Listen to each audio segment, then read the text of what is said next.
Eu sou Felipe Mascari e estou aqui para conversar com o Fábio Braza, grande nome do rap e da música nacional. Bom, Fábio, obrigado aí por aceitar esse convite de estar conversando com a gente. E eu queria começar essa troca de ideia com você falando sobre a contextualização um pouco ali do seu começo na música, que corre no seu sangue, né? O talento e as inspirações do Ronaldo Azeredo e do Augusto Campos, né? Eu queria entender como é que é a sua relação com a arte deles e como isso te inspira, trazendo para o rap, né? Porque a gente está falando de poesia, eles eram poetas e o rap é ritmo e poesia. Então, como é que é essa mistura, né, da poesia deles e a arte deles, hoje você trazendo para a arte mais contemporânea? Bom, valeu o convite primeiramente, meu irmão. Obrigado mesmo, Felipe. Cara, eu acho que o mais importante do meu avô, da relação que eu tive com o meu avô e com o Augusto de Campos, foi justamente essa introdução à arte, ao mundo da literatura e da poesia através deles, porque apesar deles serem poetas concretos, eram duas pessoas de extrema cultura e inteligência. Então, eu bebi de muitas fontes ali, além da poesia concreta. O samba, que meu avô era um apaixonado, um amante, ele nasceu na Vila Isabel e era um fã do Noel Rosa, tinha livros lá do Noel, do Cartola, biografias que eu devorei e músicas que ele cantava, que eu falava, nossa, que legal, de quem que é essa letra, avô?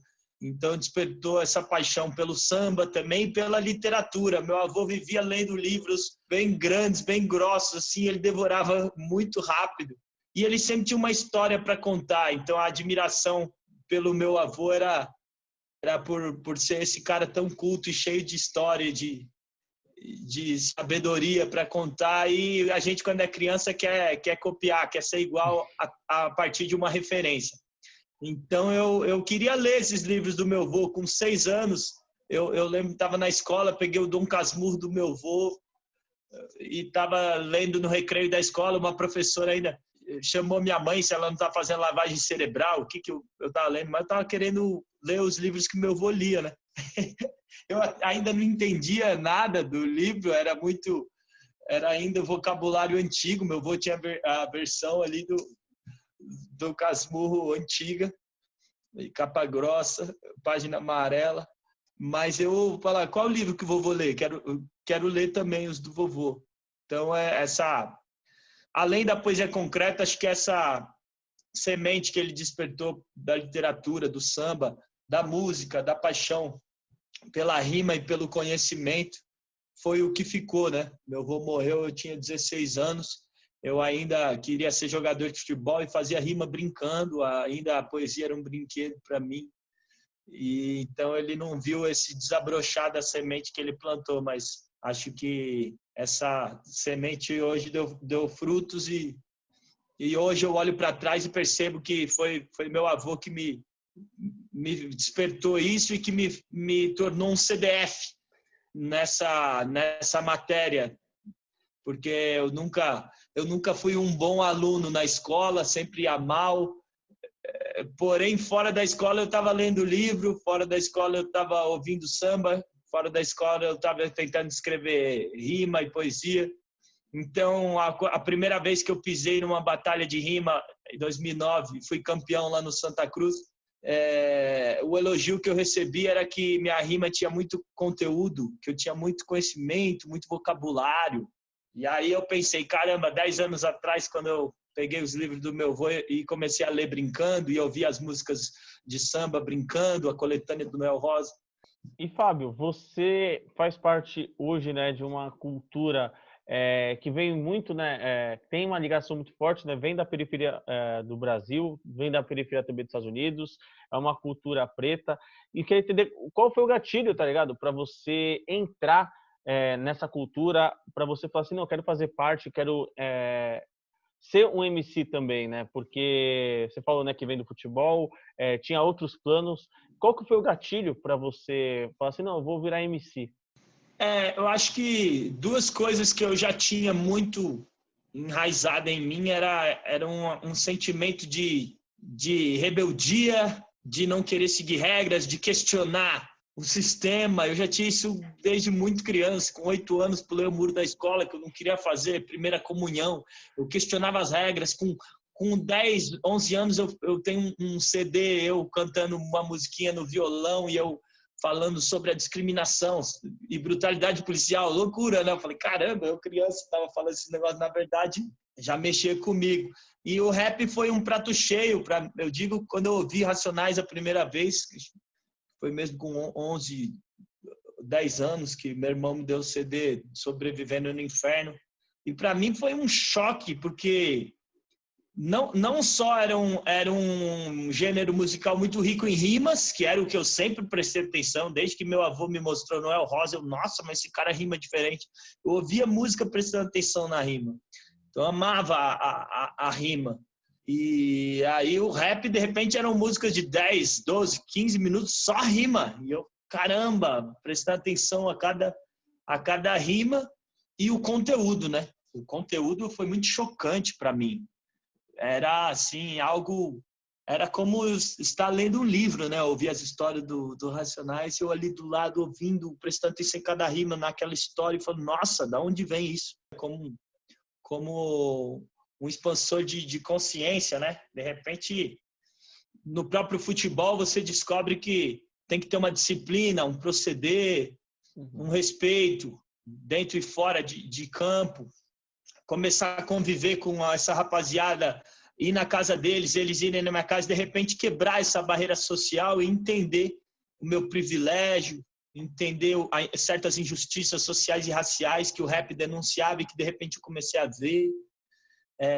Entender na roda de samba sobre a história negra, a ancestralidade, sobre a luta de um povo e também aprender ali na roda de samba e na roda de rap muitas coisas sobre a vida que a escola não me ensinou, que no bairro onde eu vivia eu não tive a oportunidade de ter essa convivência de igual para igual com preto, pobre, com gente de outras realidades. E ali para mim, mais do que uma música, eu acho que o rap e o samba formaram o meu caráter, me apontaram o norte, me desvendaram quem eu era ou quem eu podia ser, sabe? Pelo gênero musical, velho, mas é uma filosofia de vida. O samba é uma religião, uma espiritualidade. O rap é uma maneira de enxergar o mundo, é uma luta, é uma missão, enfim. Eu acho que isso aí foi formando essa vontade em mim de devolver meu privilégio em forma de ritmo e poesia naquele tipo de arte. É esse mundo que eu quero estar em contato, é com essas pessoas que me fazem crescer, que me fazem evoluir. A inteligência ou a cultura que eu adquiri lendo livros, finalmente eu pude viver aquilo na teoria. Coisas que o livro explicava, mas que eu nunca tinha vivido, eu nunca tinha sentido. Aí eu pude viver as ruas, o rap, o samba me trouxeram a vivência que os livros não podiam traduzir. E, Fábio, você se destacou ali para o grande público, né, através dos freestyles, através das músicas mais temáticas, né, que você trazia ali nas redes sociais, que se tornaram vídeos virais na época, né? Apesar de ter te alavancado, você acha que isso de alguma forma limitou você na sua carreira? E como é que foi para você também essa transição para estar saindo um pouco dessa questão das redes sociais para estar construindo uma carreira mais sólida? Eu acho que de uma maneira, da mesma maneira que me alavancou, me aprisionou. Porque foram os trabalhos com futebol ou esses poemas nas redes sociais que me alavancaram, me deram visibilidade, mas ao mesmo tempo me botaram nessa prateleira, né? De youtuber que fala de futebol, e o futebol também, ele tem muita visibilidade. Você fala de rap no Brasil, você fala com nicho, você fala futebol, você fala com 200 milhões de habitantes. Então, me trouxe uma grande visibilidade. Até as poesias que eu fazia eram poesias realmente de temas quentes, que estavam acontecendo no momento. Então, me alavancavam, mas traziam também a polêmica, a controvérsia. E me botavam nessa prateleira da rede social. O lance é que eu acabei fazendo faculdade nos Estados Unidos, ganhei uma bolsa para jogar lá futebol. Então, eu queria me movimentar de alguma maneira. Meu trabalho, minha arte. Então, quando eu voltava para o Brasil, estava gravando ainda meu primeiro CD, ia numa batalha ou outra, mas a maneira que eu tinha de continuar fazendo arte era me comunicando pela rede social, escrevendo meus poemas, fazendo os vídeos. E aí, logo que eu voltei lá da faculdade, me formei, eu recebi essa proposta do Desimpedidos de fazer um lance de batalha de futebol. E, porra, eu amo futebol, sempre foi minha vida, meu sonho de infância. Então, por que não aliar essas duas paixões? E aí, muita gente olhou, muita gente do rap olhou, o mano fazendo... Até o Mamute, né, que falou, mano, quando você surgiu, eu ouvi muita gente falando, quem que é esse mano aí, esse playboy, rimando na internet sobre futebol, tá tirando o rap. E aí o Mamute falou, mano, esse aí é o Fábio, ele rimava com nós lá no Santa Cruz, ele já ganhou de mim na final. É mesmo? Usando o rap de outras maneiras, mas ele não é um aventureiro no jogo, né? Quem me conhecia da época sabe que eu não era um aventureiro. Porém, quem não me conhecia, viu como se fosse um aventureiro, surgindo do nada, falando de futebol, fazendo rimas ao Léo. Então, eu, apesar disso ter me dado visibilidade, eu tinha uma frustração de estar nessa gaveta, estar aprisionado nessa prateleira de youtuber que faz rima de futebol, que faz só as poesias sobre casos do momento. Não é assim. Eu tenho muita coisa para mostrar, muita letra, eu sou mais que isso. Então, eu tinha essa frustração e essa pressão de querer mostrar que eu era mais que isso. Tanto é que eu escolhi sair do Desimpedidos também, que falei, pô, não quero ser o apresentador do Globo Esporte. Meu sonho é ser o Mano Brown, é ser o Gabriel Pensador, é ser o Black Alien. E se eu ficar nessa prateleira aqui, eu vou me limitar. Eu preciso mostrar que eu sou mais que isso. De quando a gente começou a trocar ideia, né, da primeira vez que a gente fez uma entrevista, eu noto que você é um cara engajado politicamente, né? Isso que a gente está falando de 2015, 2016, mais ou menos. Tanto é que naquele primeiro papo que a gente fez, você fala, né, sobre o impeachment de 2016 ser um golpe e tudo mais, coisa que nem no rap se falava direito, né? Era pisar em ovos na hora para falar sobre o que rolou em 2016, né? Bom, a gente chega agora em 2020, um ano e meio ali de governo Bolsonaro, né? Eu queria saber como é que você tem avaliado esse momento político do país e essa ascensão, né, do fascismo mesmo com essa eleição. Esse Brasil de misturas, de diferentes ideias, diferentes cores, diferentes lutas. Acho que essa luta está acontecendo. E o rap sempre lutou por isso, né? Galera até fala, você tá falando o discurso da Globo ou PT. Eu falei, irmão, o rap tá falando isso 40 anos, antes de a Globo começar a falar isso ou antes de qualquer bandeira política se apropriar dessa luta. Então, essa luta, não tente deslegitimá-la só porque um governo usou de bandeira política ou porque a TV resolveu falar disso hoje, porque essa é uma luta que o Brasil está há 500 anos tentando lutar por isso. Então, acho que é isso. A nossa luta do rap é totalmente o contrário a tudo que o Bolsonaro fala. Então, por isso que a gente despreza tanto esse tipo de governo, esse tipo de ideias, que elas não representam a luta da inclusão social, a luta de um Brasil mais justo, mais democrático, mais igualitário e que aceite a todos os estilos de vida. Acho que essa bandeira política da segurança pública, até falo na música, né? Eles querem combater a violência, mas não querem combater a desigualdade. Eles se incomodam com a empregada indo para a Disney, mas não se incomoda se o filho da empregada não entrar na faculdade. Eu acho que é essa luta, a luta pela educação, pela inclusão e de dizer que a arma na mão, a educação é a verdadeira arma na mão, é essa que tem que ser legalizada para todos. Não adianta querer criar políticas de opressão, senão só vai acabar alastrando o genocídio negro. Por aí, a gente tem a polícia que mais mata, né? Até durante a pandemia a gente escancarou muito esse racismo estrutural no Brasil. E enquanto o nosso país não reconhecer isso, não há opção de mudança. Mas, graças a Deus, existe muita gente aí hoje lutando contra e o rap está fazendo a sua parte também.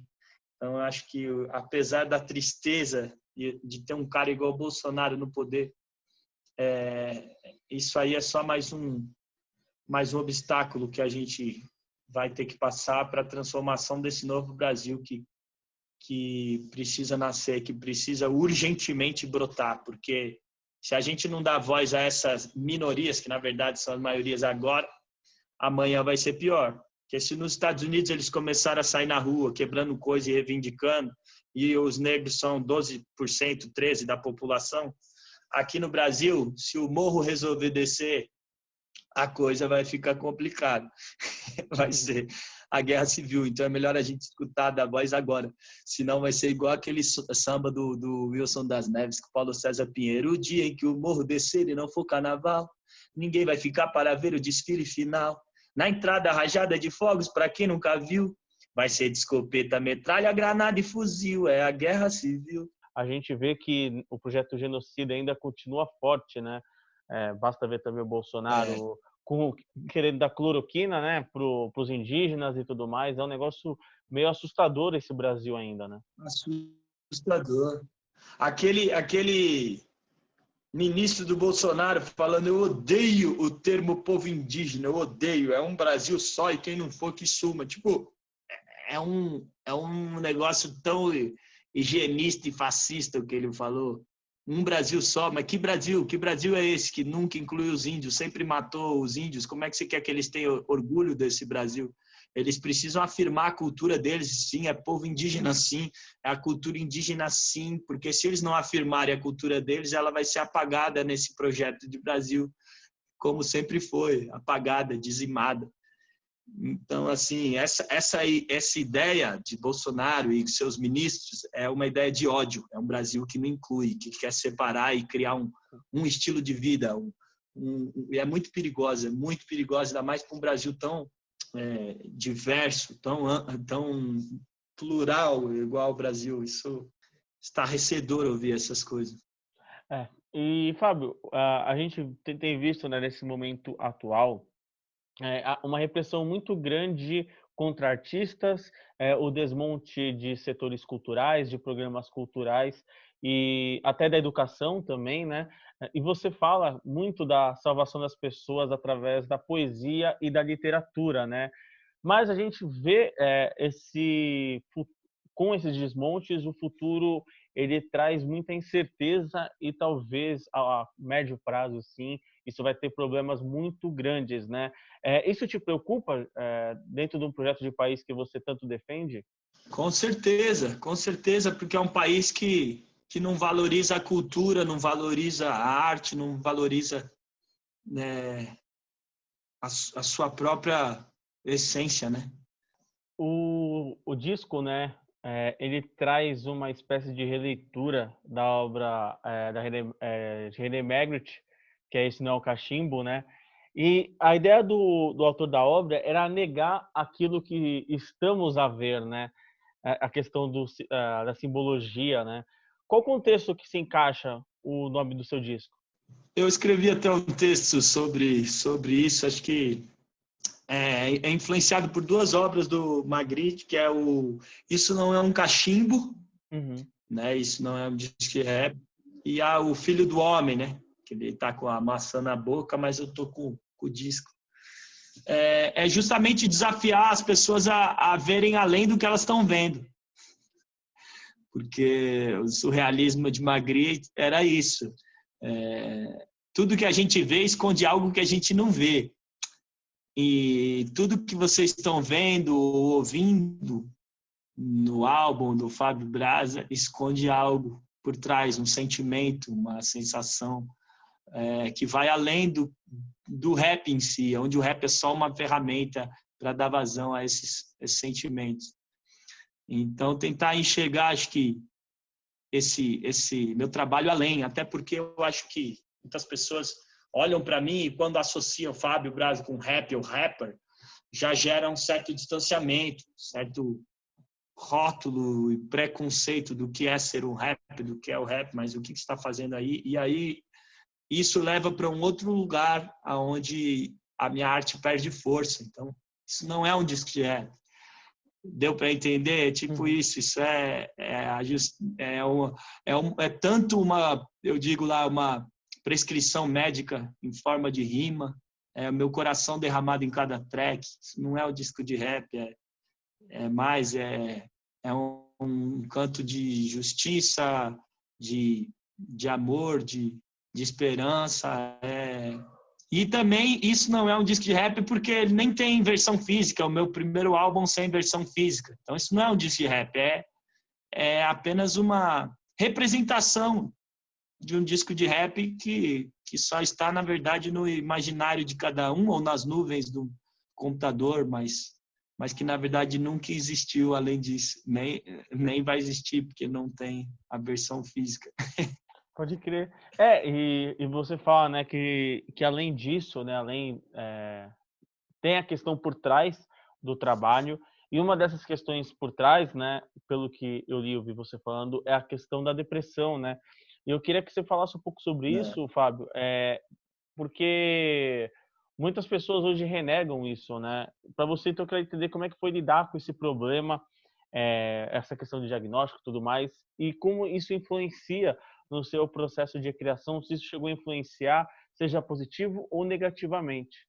Eu acho que, bom, primeiramente, ano passado, que eu tive essa depressão aí, e aí é algo onde, tipo, a vida perde sentido, tudo perde sentido, de repente você pensa em se matar, ou coisas que você fala, meu, não sou eu, da onde vem esse sentimento, da onde vem essa tanta angústia.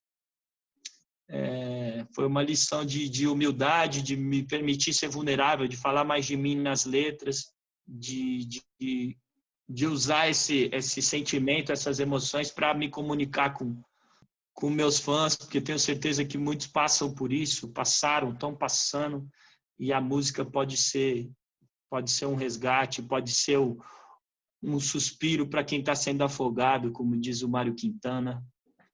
Então, muitas vezes eu estava escrevendo, se eu conseguir inspirar alguém, mas no fim tudo que eu estava escrevendo ali era coisas que eu precisava ouvir, sabe? Desde a Centauros, que eu estava questionando meu sentido em fazer rap, né?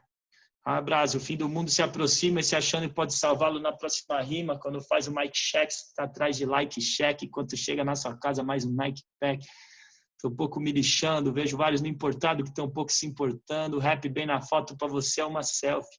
Se preocupa tanto com hype, nem escuta quando o gueto grita help. Então eu estava falando para mim, coisas que eu precisava ouvir, que eu precisava voltar do começo, tentar ressignificar o porquê que eu faço música e sair de lá mais forte, né? Eu até falei uma frase quando eu estava na depressão, que falei, o rapper vive dizendo quero chegar no topo, né? O poetas no topo, é o topo, é o topo. Mas a verdadeira jornada do herói não é chegar até o topo mais alto, mas descer até o submundo de si e conseguir voltar de lá mais forte. Então, essa é a jornada mais forte que o artista enfrenta, é descer até as trevas, não é chegar até o topo. Chegar até o topo é fácil e nos dá a falsa sensação de grandeza, quando na verdade a montanha que é grande, não somos nós. Quando descer, se enxergará com clareza.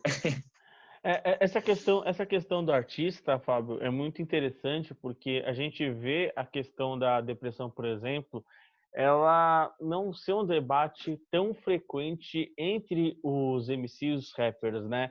Muito por conta da cobrança mais firme e essa postura, né,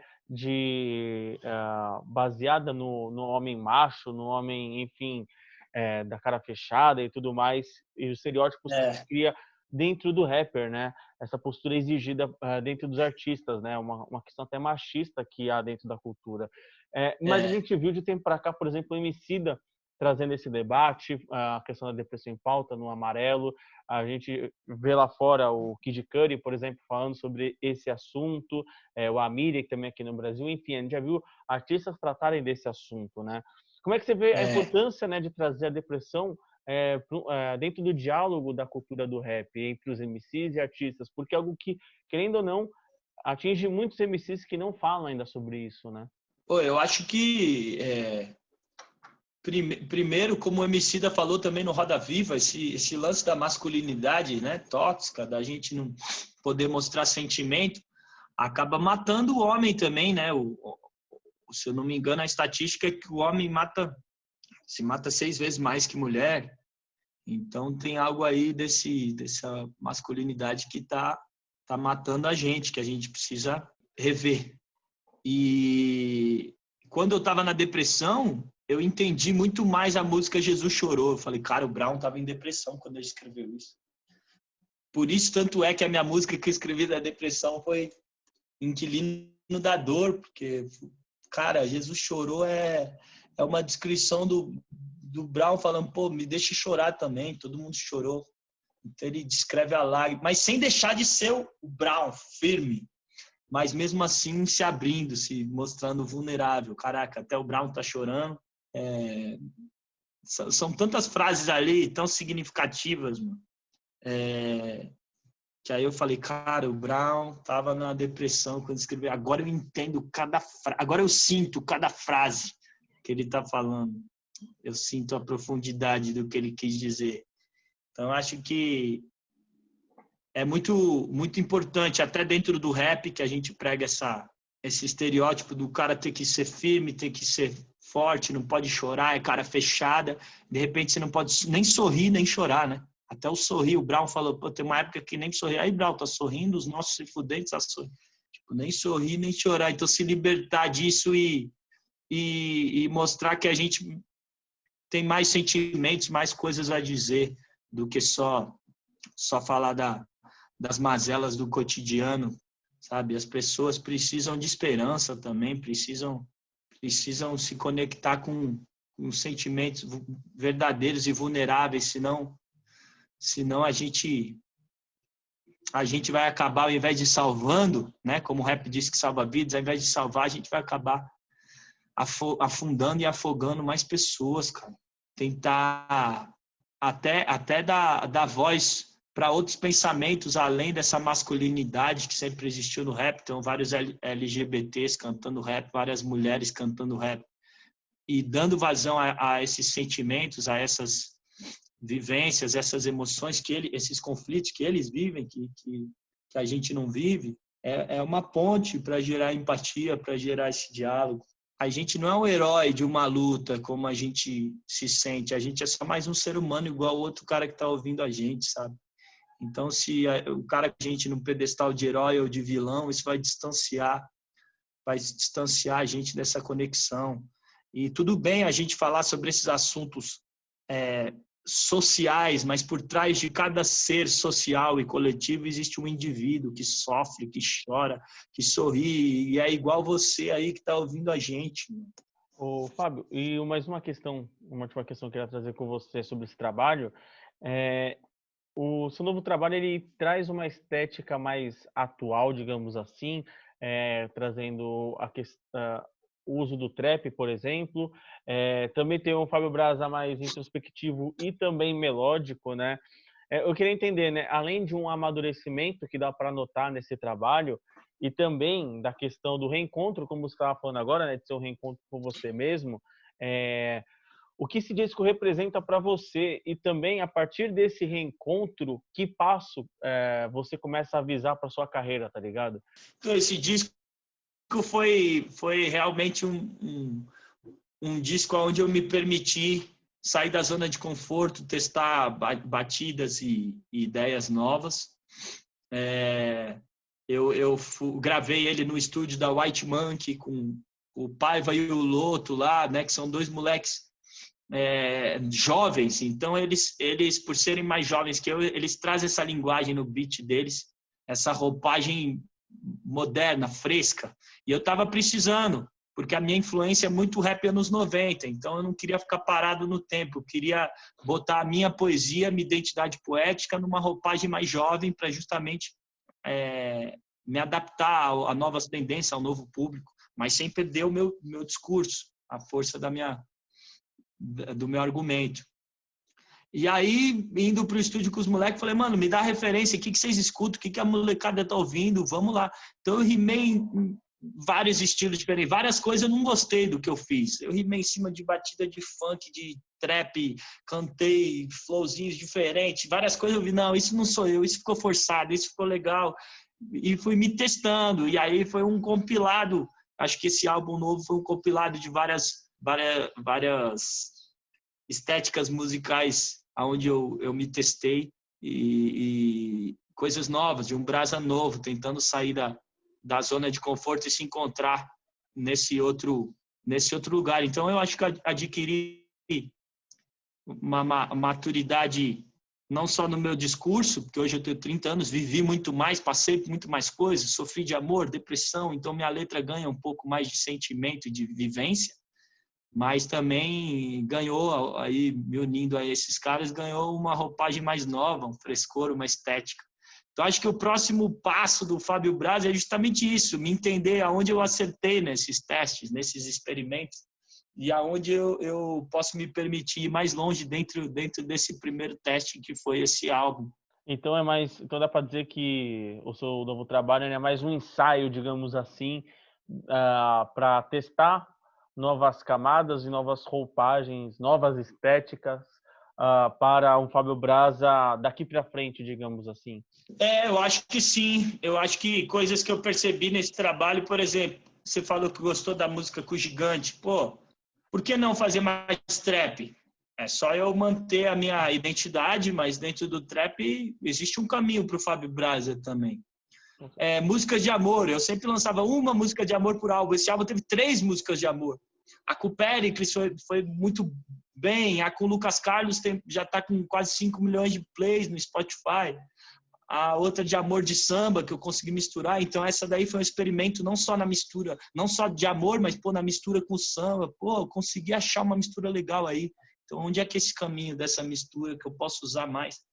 Eu acho que esse feedback que eu tô colhendo desse álbum novo tá me dando um norte, assim. Eu sempre fui um cara que muito versátil, sempre lancei álbuns com muitas coisas diferentes, mas eu sempre tento achar minha identidade musical, minha verdade, aquilo no meio disso tudo que é único.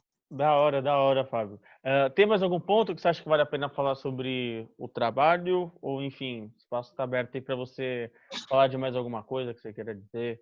Não, só pedir para geral escutar lá. Isso não é um disco de rap na sua plataforma predileta. Dá esse feedback para nós. Escutar com carinho, que realmente cada música ali, na sua ordem e da sua maneira, quis dizer alguma coisa aí que eu trouxe, uma verdade, um sentimento, e foi com muito carinho.